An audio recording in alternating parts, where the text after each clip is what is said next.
everybody. Welcome back to the Legacy Podcast. As you just heard, it's me, Mike Conan, and I'm with my good friend Bill Dupenthaler. And we're talking all about Jesus, of course, and everything Jesus, everything Robert Coleman's Master Plan of Evangelism on the Legacy Podcast. And this has been a great book for us to go through in our ministry, because many of you know this already, but Legacy is built around the discipleship principles that we read about in Robert Coleman. Of course, there are other authors and hopefully Jesus himself that we draw from, but this has been a very influential book in both of our lives. And we're excited to be able to take this opportunity to walk through it with you guys. We've especially enjoyed, pardon me, thinking about all of these things related to empowering people to do the mission of God. And that's the section that we're on today, as Jesus has prepared his disciples. He's given them this call, and now we're learning how he himself, kind of, to use a Stephen Covey term, began with the end in mind. That's and right. He's teaching his disciples then to how they would follow his example. And he's got a process that he uses that we too can capture when we're thinking about becoming disciple makers. You know, we've kind of made the case that we all should be disciples. We've made the case that we all should be disciple makers. And now we're getting into a little bit more the nitty gritty of, okay, so how do you, once you've got little disciples, how do you make them become disciple makers? And make them, it doesn't mean you force them, but make them as in you equip them and encourage them and help them to do it. And such an important part of discipleship that we're digging into today. And the title for this one is Delegation. And Bill, what stands out to you when you think of just an overall that word delegation in this chapter in general? Well, I was going to say the thing I love about this book, Master Plan of Evangelism, is, I mean, it's essentially a study of the four Gospels, and I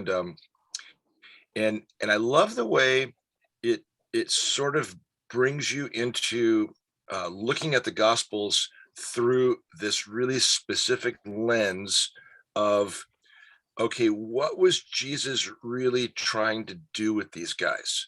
Because when you casually read the Gospels, it's you know, obviously it's the story of the life of Christ, and it's talking about all the things that he did and all the things that he said, and the fact that he died on the cross for us and he rose again from the dead, and it's the, you know, it's recounting this whole story of Jesus' life. But what this book is doing is it's saying, okay, yeah, we get all that, but let's pull back the curtain and try to see, okay, yes, this is the record of all the things that Jesus did and Jesus said, but what was he really trying to do? And Robert Coleman would say that what he was really trying to do was, like you said, the Stephen Covey, beginning with the end in mind. He was the quote from the very first line of this chapter, Jesus was always building his ministry for the time when his disciples would have to take over his work and go into the world with the redeeming gospel.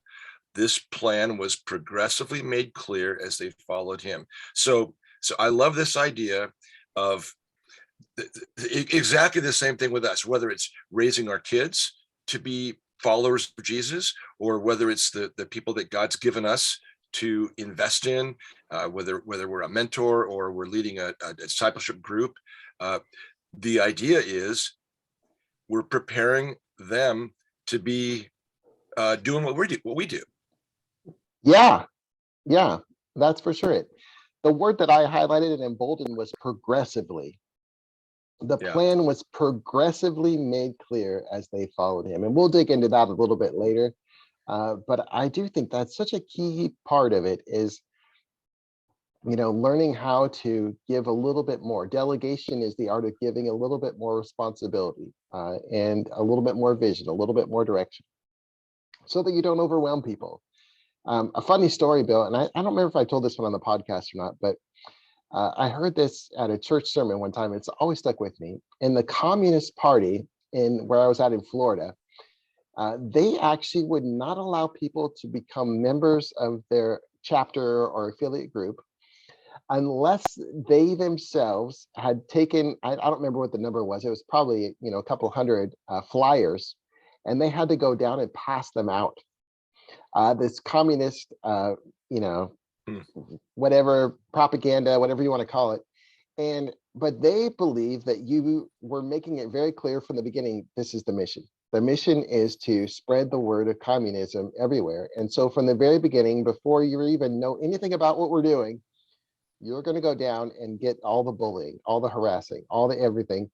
And so it's kind of the reverse thing of what Jesus did. You know, Jesus, Yeah, you exactly. know, progressively gave them a little bit more each time. And I think that's a much wiser path to go down than to, before somebody becomes a Christian, give them 100 tracts and tell them they have to go tell, 100 people about Jesus. It seems like that's a little backwards. Well, yeah, because we talk about this all the time, but what was the call of Jesus? The very first call of Jesus was to be with him. Yeah. He called them that they might be with him and build a relationship with him and experience the presence of God and the fellowship of other people who are worshiping God together. And then he would send them out. Yeah. So that's the order is you come into fellowship and you belong and you're a part of what's going on. You experience God and you experience his love and his power. And then you can progressively learn about what the mission is. Well, and I love that quote too. This page 7980, it says, his method was to get the disciples into a vital experience with God and to show them how God worked before telling them they had to do it. And I love that idea that you have to meet God first. This doesn't work if you haven't met Jesus. This doesn't work if you haven't received the grace of God. It doesn't work if you haven't received the forgiveness of God. It doesn't work if you haven't experienced some taste of the love of God and some taste of the power of God. I was at a conference one time, and John Piper was a speaker, one of my heroes, and he had this line that I will never forget, and I use it all the time. He says, you cannot commend what you do not cherish. You will never commend what you don't cherish. And that is such a truth. Whatever we might have, if we don't love it and appreciate it, whatever, people are going to see right through it. When we try to share people with others, it would be the equivalent of me saying, say I didn't know Jesus, but my brother did, be like, oh man, you have to see my brother. He really loves the Lord. You would really, you should check out what he has. It's really awesome. It's not for me, but I'm sure it'll be great for you. You have to experience God. Don't you think that's true? Yeah, absolutely. Yeah, and and that's true, obviously, of anything. It's anything we do. We like to go to Puerto Vallarta on vacations, and that's just one of our places that we've always really enjoyed going. And well, what's it like? Well, I can tell you what it's like, but really, you ought to just go down there and experience it. We went out to dinner the other night, and I could tell you, yeah, it was a great restaurant. You'd really like it, but really, just go there and try it out, and you'll experience it, and then you'll become an evangelist for that restaurant or for that experience or whatever it might be. Yeah, well, totally. And I would say this too, there is a danger of people being so loved by other Christians, feeling such a part of things that they haven't actually met the Lord themselves. And I do that this happens. And people, and this is what I think, Hebrews 6 and Hebrews 10 are talking about, where someone's tasted, but they haven't really had it, and haven't had the meal of Jesus. And there is that danger. And I think this is one of the things that Jesus was really good about, was rather than giving people, rushing right away to, okay, pass out these 100 tracts or whatever it is that we might think of when we think of the call. He really wanted people to experience him and experience the Father through him. And that was a key part of what he did. Like you said, Bill, it's that whole thing. He called them so that they might be with him. And that, we can't skip that part of the process of how we make disciples and how we make a disciple ministry where our disciples will then make disciples. Yeah, yeah. But then once they've really experienced God's presence, and they've given their life to Christ, and that they're on board, and they're growing in their faith, then it's time to begin to delegate, and it's time to begin to give them the opportunity to experience um, being a part of the ministry. And I was telling you just a little bit ago before we started the podcast that one of the groups that I work with, it's a number of guys that are very new in their faith, and like, so, like, one of the things that's a big challenge for them is just the idea of praying out loud. Like, they've literally, in their whole life, they've never prayed out loud in front of anybody. And so sometimes I'll say, okay, well, tonight, uh how about, and I'll name somebody's name, and say, would you pray for us? I don't know. You can do it. And I kind of explain what it's about, and then they do it, and it's fine, and it's great, and they're like, okay. And I mean, that might sound like a pretty small little thing, but this idea of just giving them incremental responsibilities in the group, and then in the mission, and that kind of thing is a definitely a principle that we see lived out in the life of Christ.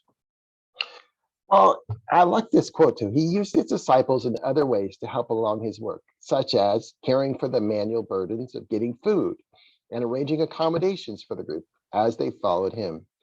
So he started off by giving them what we would call the side tasks Yeah, or the grunt work or whatever you want to call it, but they were a part of the ministry. They right. were doing hands-on ministry, but they were the behind the scenes person.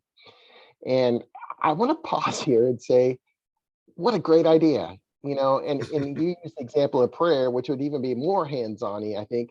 But even something as simple as, why don't you figure out where we're going to meet? Why don't you, and just giving them so they have a little bit of an ownership in the process. Why don't you, if you don't mind, set up the Zoom call or whatever.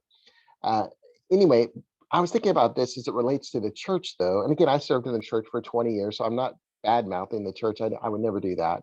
Jesus loved his church; it's his bride. I'm not going to speak bad about the bride of Jesus. But, Hmm. but, maybe I should say, and uh, I have seen a number of people who never get beyond the stage, who Yeah, dedicate their entire lives to being on the side, who dedicate their entire lives to being behind the scenes, who never actually join in the real ministry of making disciples.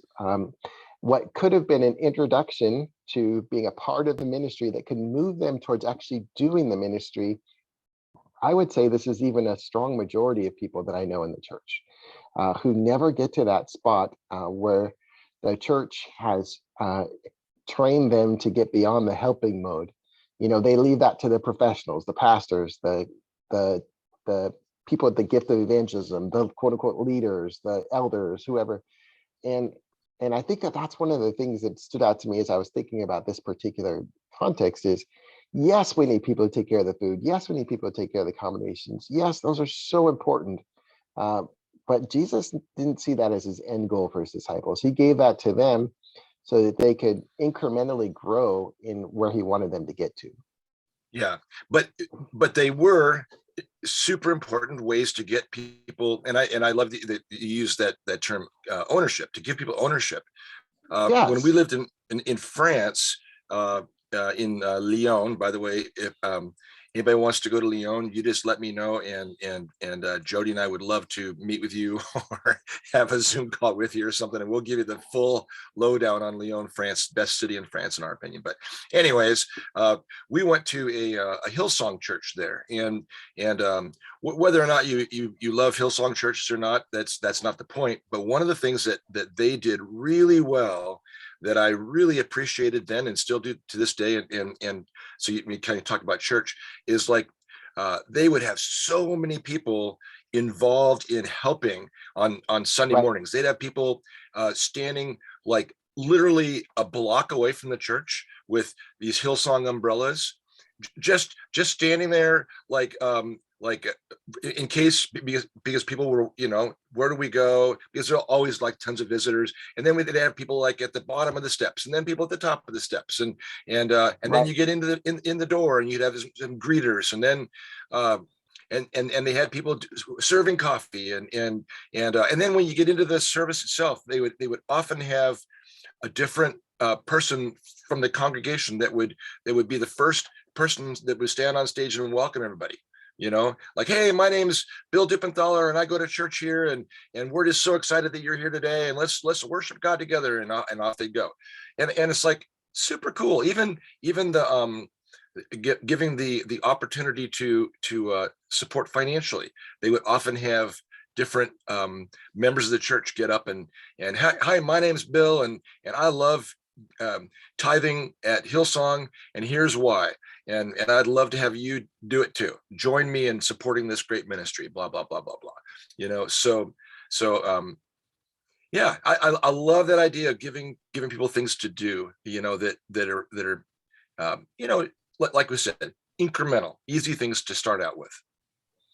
And at the same time, we both recognize that we would never want anybody to think that that's the end goal. Oh, no, not at all. No, I don't hear you Not at saying all. that. I'm saying that I think that it's kind of like the movie The Water Boy, and I don't know if you've seen it or not, but the character is a water boy who takes care of all the football players, and he just sits on the sideline and gives them water, water, water, and then at some point or another, he discovers he can play football, and then he goes out on the field and he's one of the best players in the whole country. And again, it's all a funny movie. It's not really serious, but sometimes it feels that way to me as I watch believers, that they're really content being the water boy when in all reality, God has made them a star player by the work of his spirit in them. And they just haven't ever, experienced that and been called to that. Yeah. And that leads us to the last part here. And it says this, but as Jesus was beginning his third general tour of Galilee. So in other words, this is about 2 years into his ministry. Okay, so far the disciples have just observed. Okay, at this point, but then after this first year's over, he's going on his third tour. He realized that the time had come when his disciples could join him more directly in the work, and that's the point when he sends out the 12, and he actually gives them. And we'll talk about this next, but. There's a point where the time for getting the food and making arrangements, they're still going to do that, but they're also now going to be a part of the ministry, and he's going to send them out to do the very thing that he's been doing, which is going from place to place and talking about him being the king.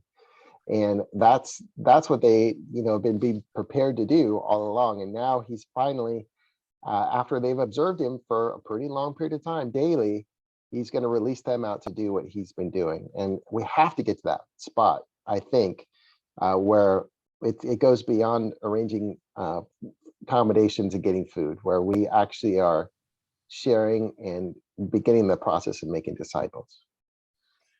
Right.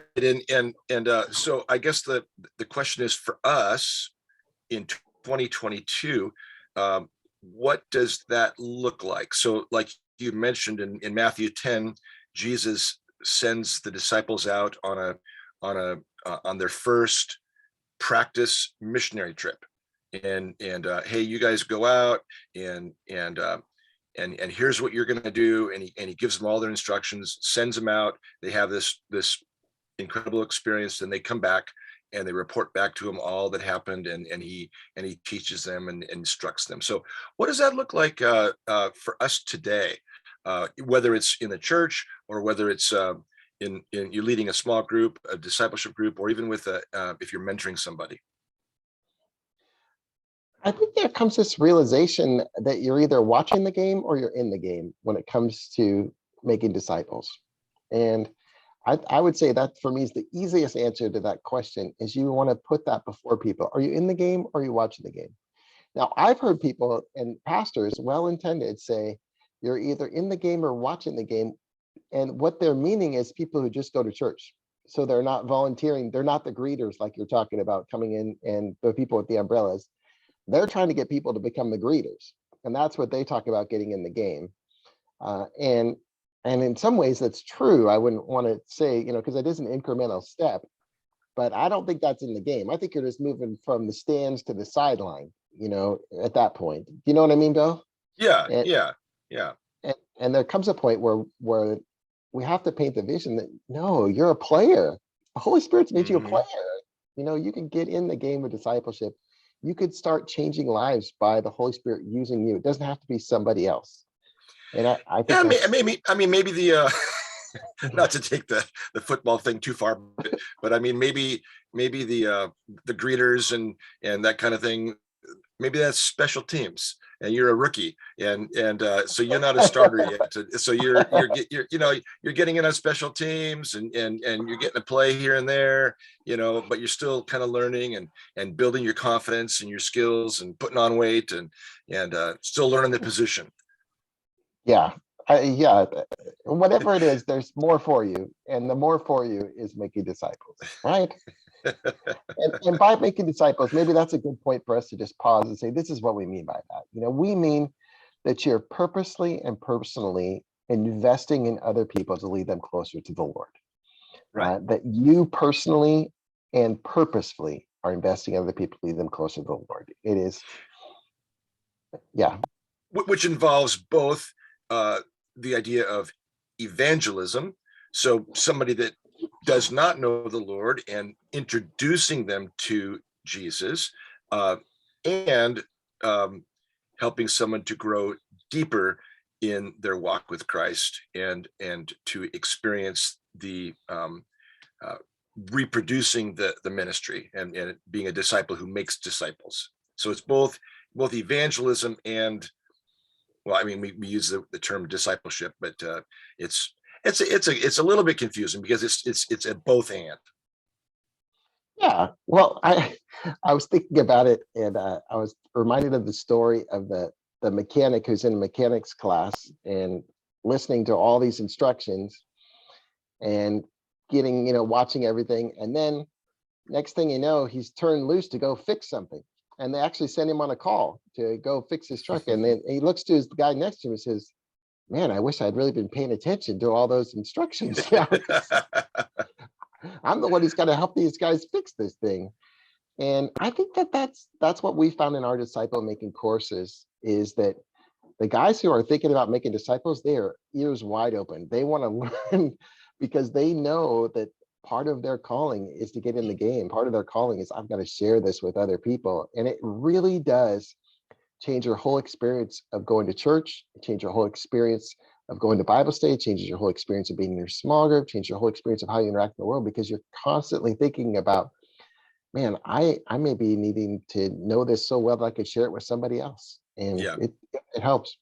Well, anyway, let's transition here. So Jesus, after he sends them out, he sends them out with some pretty clear directions. And so he doesn't just, say, hey guys, you're going to go make disciples now. He gives them some clear thoughts. And this is one that both, why don't you read the quote and give me your take on it? Because this is one that we had a little interesting discussion about. I'm not sure which one you're talking about. The principle of establishing. Okay. we're just not completely reading each other's minds. I don't know how that didn't happen.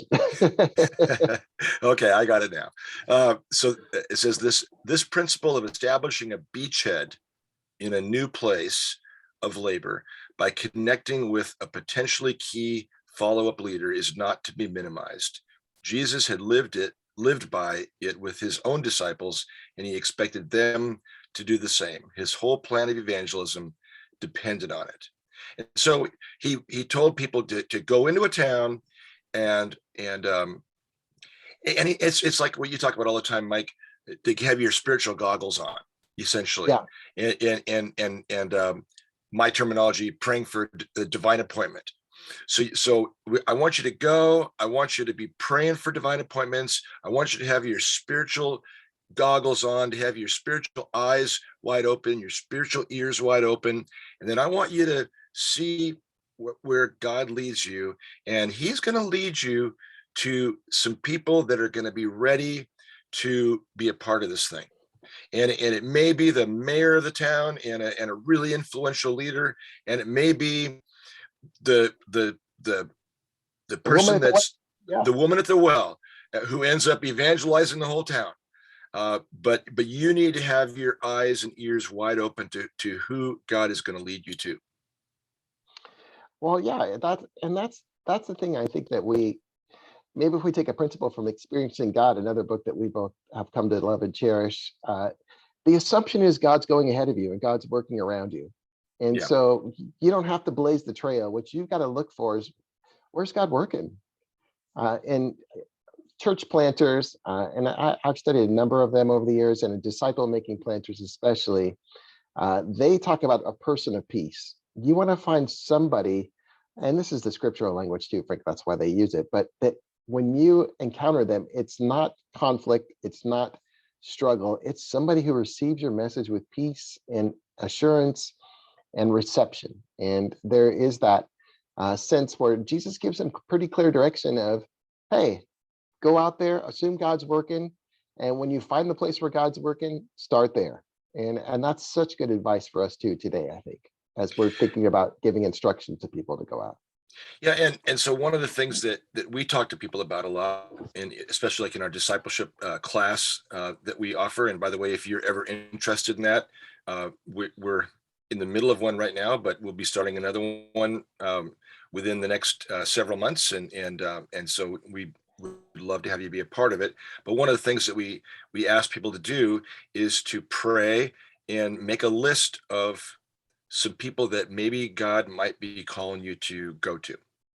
And so that's a step to in that direction, I guess. Yeah, and we don't want to give away too much of our secret sauce. Just kidding.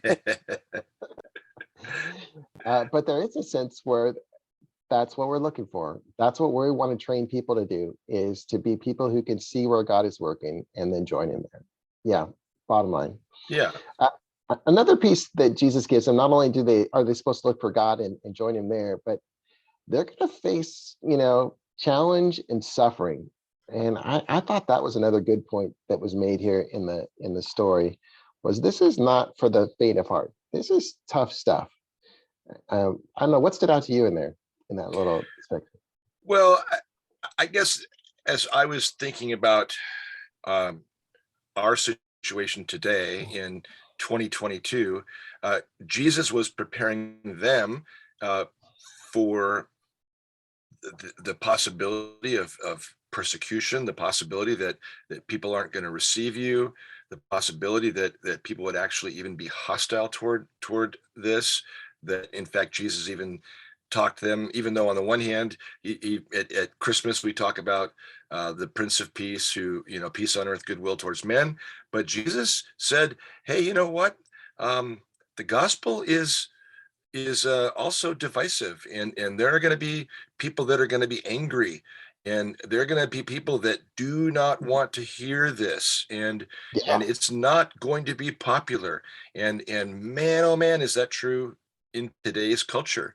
And I think that's something that we have to be very clear about, is this is not popular, and this is not um, culturally acceptable, generally speaking, anymore. So we yeah. have to be prepared for that. Well, and Coleman talks about, language of Jesus preparing them, and hey, there's an enemy there. This is Yep. There's strongholds. The enemy has grabbed hold of people's wills and grabbed hold of people's lives, and he has a death grip.